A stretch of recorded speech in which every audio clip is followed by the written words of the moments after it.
कालभैरवाष्टक। शिव हर शंकर नमामि शंकर शिव शंकर शंभो, हे गिरिजापति भवानी शंकर शिव शंकर शंभो।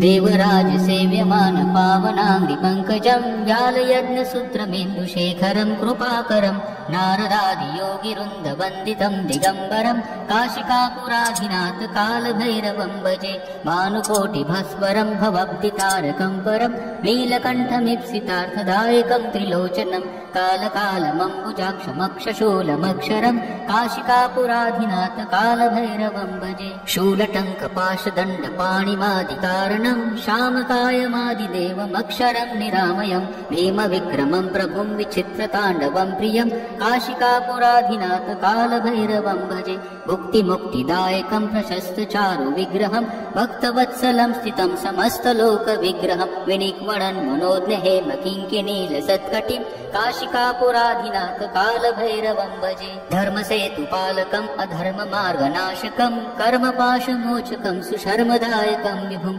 स्वर्णवर्णशेषपाशशोभिताङ्गमण्डलं, काशिकापुराधिनाथ कालभैरवं भजे। रत्नपादुका प्रभाभिरामपादयुग्मकं, नित्यमं द्वितीयमिष्टदैवतं निरञ्जनं, मृत्युदर्पनाशनं करालद्रष्टमोक्षणं, काशिकापुराधिनाथ कालभैरवं भजे। अट्टहास भिन्न पद्मजाण्डकोश सन्तति, दृष्टिपात नष्ट पापजालमुग्रशासनम्, अष्टसिद्धिदायकं कपालमालिकन्धरं, काशिकापुराधिनाथ कालभैरवं भजे। भूतसङ्घनायकं विशालकीर्तिदायकं, काशीवासलोकपुण्यपापशोधकं विभुं, नीतिमार्गकोविदं पुरातनं जगत्पतिं, काशिकापुराधिनाथ कालभैरवं भजे। कालभैरवाष्टकं पठन्ति ये मनोहरं, ज्ञानमुक्तिसाधनं विचित्रपुण्यवर्धनं, शोकमोहदैन्यलोभकोपतापनाशनं, ते प्रयान्ति कालभैरवाङ्घ्रिसन्निधिं ध्रुवम्। इति श्रीमच्छङ्कराचार्यविरचितं श्रीकालभैरवाष्टकं सम्पूर्णम्।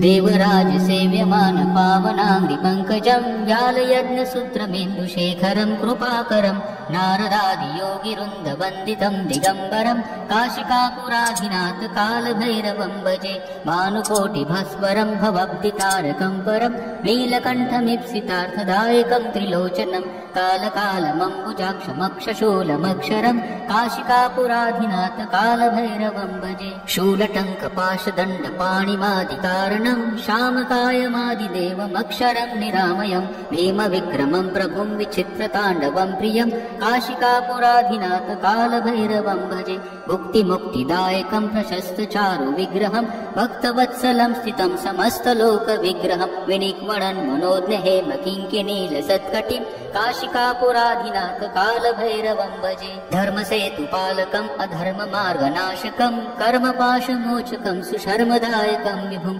स्वर्णवर्णशेषपाशशोभिताङ्गमण्डलं, काशिकापुराधिनाथ कालभैरवं भजे। रत्नपादुका प्रभाभिरामपादयुग्मकं, नित्यमं द्वितीयमिष्टदैवतं निरञ्जनं, मृत्युदर्पनाशनं करालद्रष्टमोक्षणं, काशिकापुराधिनाथ कालभैरवं भजे। अट्टहास भिन्न पद्मजाण्डकोश सन्तति, दृष्टिपात नष्ट पापजालमुग्रशासनम्, अष्टसिद्धिदायकं कपालमालिकन्धरं, काशिकापुराधिनाथ कालभैरवं भजे। भूतसङ्घनायकं विशालकीर्तिदायकं, काशीवासलोकपुण्यपापशोधकं विभुं, नीतिमार्गकोविदं पुरातनं जगत्पतिं, काशिकापुराधिनाथ कालभैरवं भजे। कालभैरवाष्टकं पठन्ति ये मनोहरं, ज्ञानमुक्तिसाधनं विचित्रपुण्यवर्धनं, शोकमोहदैन्यलोभकोपतापनाशनं, ते प्रयान्ति कालभैरवाङ्घ्रिसन्निधिं ध्रुवम्। इति श्रीमच्छङ्कराचार्यविरचितं श्रीकालभैरवाष्टकं सम्पूर्णम्। देवराज सेव्यमान पावनांग्रि पंकजं, व्यालयज्ञसूत्रमेन्दुशेखरं कृपाकरं, नारदादि योगिवृन्द वन्दितं दिगम्बरं, काशिकापुराधिनाथ कालभैरवं भजे। भानुकोटिभास्वरं भवब्धितारकं परं, नीलकण्ठमीप्सितार्थदायकं त्रिलोचनं, कालकालमम्बुजाक्षमक्षशूलमक्षरं, काशिकापुराधिनाथ कालभैरवं भजे। शूलटङ्कपाशदण्डपाणिमादिकारणं, शामकायमादिदेवमक्षरं निरामयं भीमविक्रमं प्रभुं विचित्रताण्डवं प्रियं काशिकापुराधिनाथ कालभैरवं भजे भुक्तिमुक्तिदायकं प्रशस्तचारु विग्रहं भक्तवत्सलं स्थितं समस्तलोकविग्रहं विनिक्वणन् मनोज्ञ हेमकिङ्किनीलसत्कटिं काशिकापुराधिनाथ कालभैरवं भजे धर्मसेतुपालकम् अधर्ममार्गनाशकं कर्मपाशमोचकं सुशर्मदायकं विभुं स्वर्णवर्णशेषपाशशोभिताङ्गमण्डलं काशिकापुराधिनाथ कालभैरवं भजे रत्नपादुका प्रभाभिरामपादयुग्मकं नित्यमं द्वितीयमिष्टदैवतं निरञ्जनं मृत्युदर्पनाशनं करालद्रष्टमोक्षणं काशिकापुराधिनाथ कालभैरवं भजे अट्टहासभिन्नपद्मजाण्डकोशसन्तति दृष्टिपातनष्टपापजालमुग्रशासनम् अष्टसिद्धिदायकं कपालमालिकन्धरं काशिकापुराधिनाथ कालभैरवं भजे भूतसङ्घनायकं विशालकीर्तिदायकं काशीवासलोकपुण्यपापशोधकं विभुं नीतिमार्गकोविदं पुरातनं जगत्पतिं काशिकापुराधिनाथ कालभैरवं भजे कालभैरवष्टकं पठन्ति ये मनोहरं ज्ञानमुक्तिसाधनं विचित्रपुण्यवर्धनं शोकमोहदैन्यलोभकोपतापनाशनं ते प्रयान्ति कालभैरवाङ्घ्रिसन्निधिं ध्रुवम् इति श्रीमच्छङ्कराचार्यविरचितं श्रीकालभैरवष्टकं सम्पूर्णम्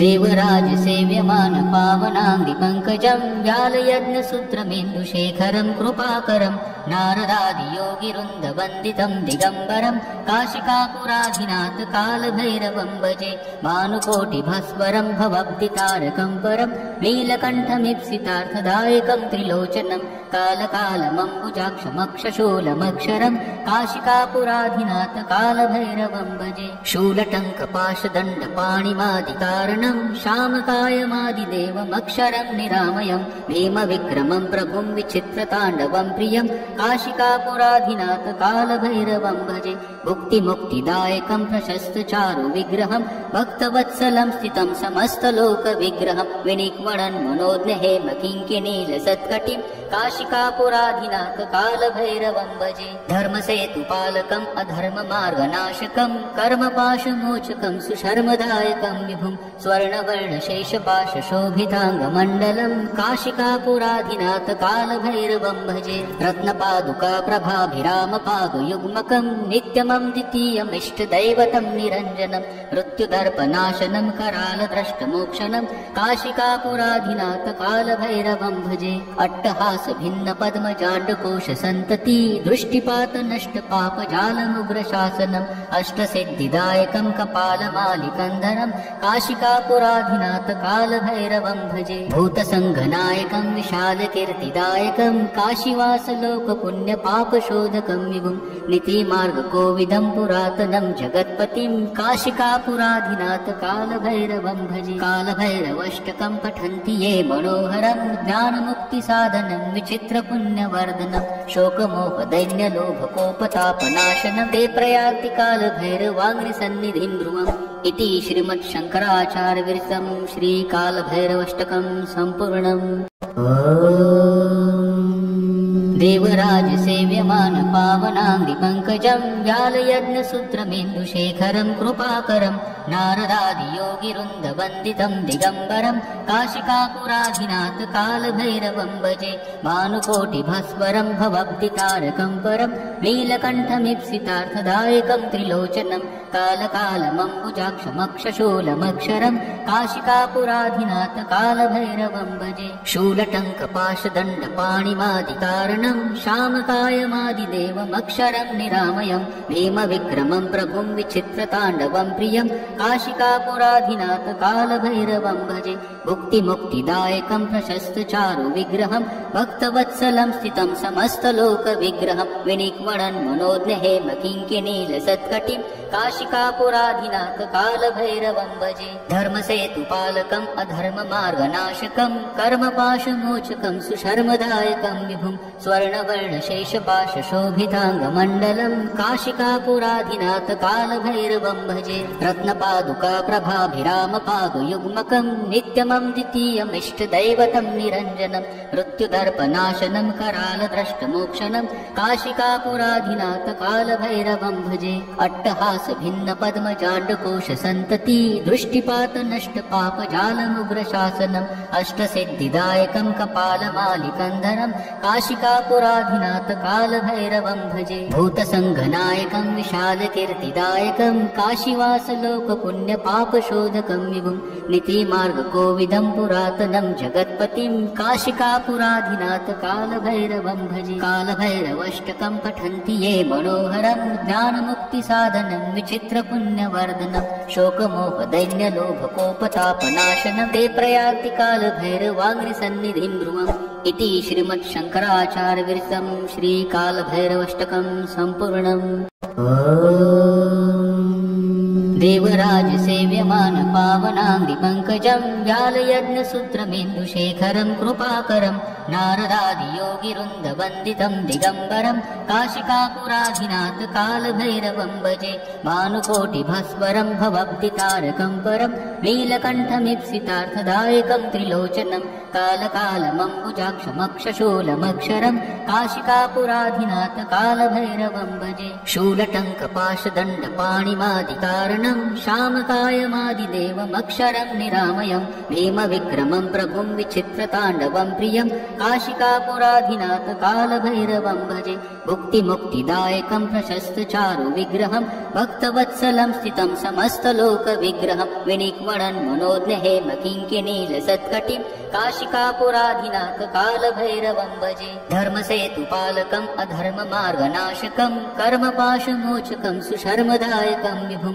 स्वर्णवर्णशेषपाशशोभिताङ्गमण्डलं काशिकापुराधिनाथ कालभैरवं भजे रत्नपादुका प्रभाभिरामपादुयुग्मकं नित्यमं द्वितीयमिष्टदैवतं निरञ्जनं मृत्युदर्पनाशनं करालद्रष्टमोक्षणं काशिकापुराधिनाथ कालभैरवं भजे अट्टहास भिन्न पद्मजाण्डकोश सन्तति दृष्टिपात नष्ट पापजालमुग्रशासनम् अष्टसिद्धिदायकं कपालमालिकन्धरं काशिकापुराधिनाथ कालभैरवं भजे भूतसङ्घनायकं विशालकीर्तिदायकं काशीवासलोकपुण्यपापशोधकं विभुं नीतिमार्गकोविदं पुरातनं जगत्पतिं काशिकापुराधिनाथ कालभैरवं भजे कालभैरवाष्टकं पठन्ति ये मनोहरं ज्ञानमुक्तिसाधनं विचित्रपुण्यवर्धनं शोकमोहदैन्यलोभकोपतापनाशनं ते प्रयान्ति कालभैरवाङ्घ्रिसन्निधिं ध्रुवम् इति श्रीमच्छङ्कराचार्यविरचितं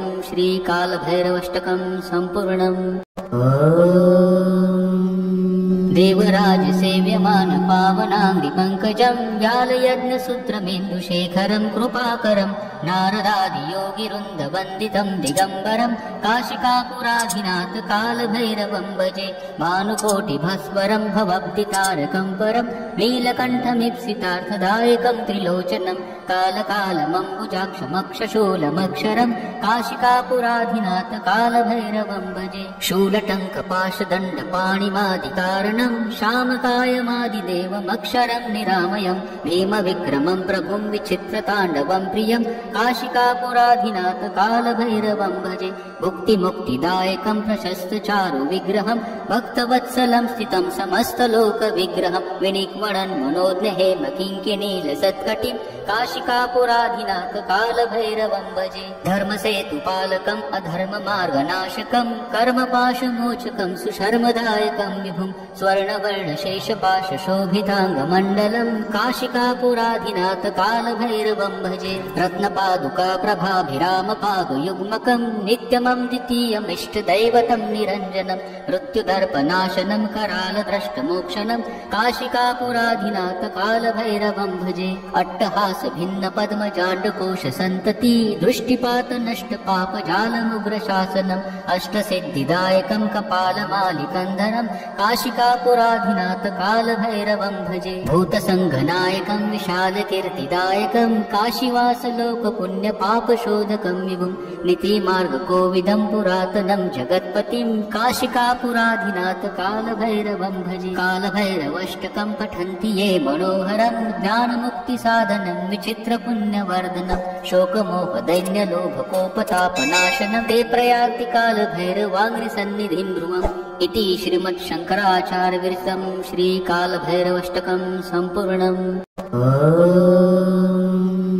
देवराज सेव्यमान पावनाङ्घ्रिपङ्कजं व्यालयज्ञसूत्रमेन्दुशेखरं कृपाकरं नारदादियोगिवृन्दवन्दितं दिगम्बरं काशिकापुराधिनाथ कालभैरवं भजे भानुकोटिभास्वरं भवभक्तितारकं परं नीलकण्ठमीप्सितार्थदायकं त्रिलोचनं कालकालमम्बुजाक्षमक्षशूलमक्षरं काशिकापुराधिनाथ कालभैरवं भजे शूलटङ्कपाशदण्डपाणिमादिकारणं श्यामकायमादिदेवमक्षरं निरामयं भीमविक्रमं प्रभुं विचित्रताण्डवं प्रियं काशिकापुराधिनाथ कालभैरवं भजे भुक्तिमुक्तिदायकं प्रशस्तचारुविग्रहं भक्तवत्सलं स्थितं समस्तलोकविग्रहं विनिक्वणन् मनोज्ञहेमकिङ्किणीलसत्कटिं काशिकापुराधिनाथ कालभैरवं भजे धर्मसेतुपालकम् अधर्ममार्गनाशकं कर्मपाशमोचकं सुशर्मदायकं विभुं स्वर्णवर्णशेषपाशशोभिताङ्गमण्डलं काशिकापुराधिनाथ कालभैरवं भजे रत्नपादुका प्रभाभिरामपादयुग्मकं नित्यमं द्वितीयमिष्टदैवतं निरञ्जनं मृत्युदर्पनाशनं करालद्रष्टमोक्षणं काशिकापुराधिनाथ कालभैरवं भजे अट्टहासभिन्नपद्मजाण्डकोशसन्तति दृष्टिपातनष्टपापजालमुग्रशासनम् अष्टसिद्धिदायकं कपालमालिकन्धरं काशिकापुराधिनाथ कालभैरवं भजे भूतसङ्घनायकं विशालकीर्तिदायकं काशीवासलोकपुण्यपापशोधकं विभुं नीतिमार्गकोविदं पुरातनं जगत्पतिं काशिकापुराधिनाथ कालभैरवं भजे कालभैरवाष्टकं पठन्ति ये मनोहरं ज्ञानमुक्तिसाधनं विचित्रपुण्यवर्धनं शोकमोहदैन्यलोभकोपतापनाशनं ते प्रयान्ति कालभैरवाङ्घ्रिसन्निधिं ध्रुवम् इति श्रीमच्छङ्कराचार्यविरचितं श्रीकालभैरवाष्टकं सम्पूर्णम्। देवराज सेव्यमान पावनाङ्घ्रिपङ्कजं व्यालयज्ञसूत्रमेन्दुशेखरं कृपाकरं नारदादियोगिवृन्दवन्दितं दिगम्बरं काशिकापुराधिनाथ कालभैरवं भजे भानुकोटिभास्वरं भवभक्तितारकं परं नीलकण्ठमीप्सितार्थदायकं त्रिलोचनं कालकालमम्बुजाक्षमक्षशूलमक्षरं काशिकापुराधिनाथ कालभैरवं भजे शूलटङ्कपाशदण्डपाणिमादिकारणं श्यामकायमादिदेवमक्षरं निरामयं भीमविक्रमं प्रभुं विचित्रताण्डवं प्रियं काशिकापुराधिनाथ कालभैरवं भजे भुक्तिमुक्तिदायकं प्रशस्तचारुविग्रहं भक्तवत्सलं स्थितं समस्तलोकविग्रहं विनिक्वणन् मनोज्ञहेमकिङ्किणीलसत्कटिं काशिकापुराधिनाथ कालभैरवं भजे धर्मसेतुपालकम् अधर्ममार्गनाशकं कर्मपाशमोचकं सुशर्मदायकं विभुं